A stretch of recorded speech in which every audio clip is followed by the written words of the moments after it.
Hello guys, good day po.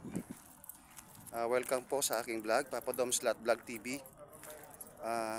Andito po ako ngayon sa bayan po ng Rosales, Pangasinan, kung saan may binebenta po rito na properties.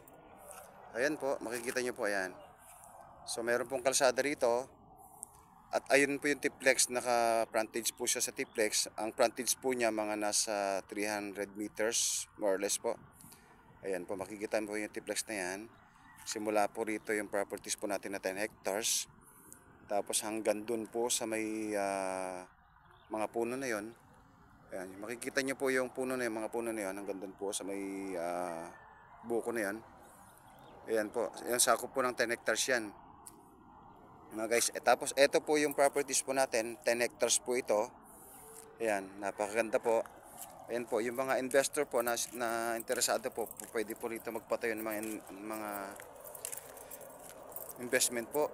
Ayan, pwede po kasi nakatutok na po siya sa triplex. Ayan, ayan. So napakaganda pong properties ito kasi malapit na po siya sa bayan ng Rosales. At kabilaan pong kalsada, may kalsada rin po rito, bagong simento po yung kalsada rito. Tapos ayan, 10 hectares po yan. So ayan po, yan po, pwede pong magpatayo ng business yan, sir, ma'am, pwede po. So yun lamang po. Kung interesado po kayo sa properties,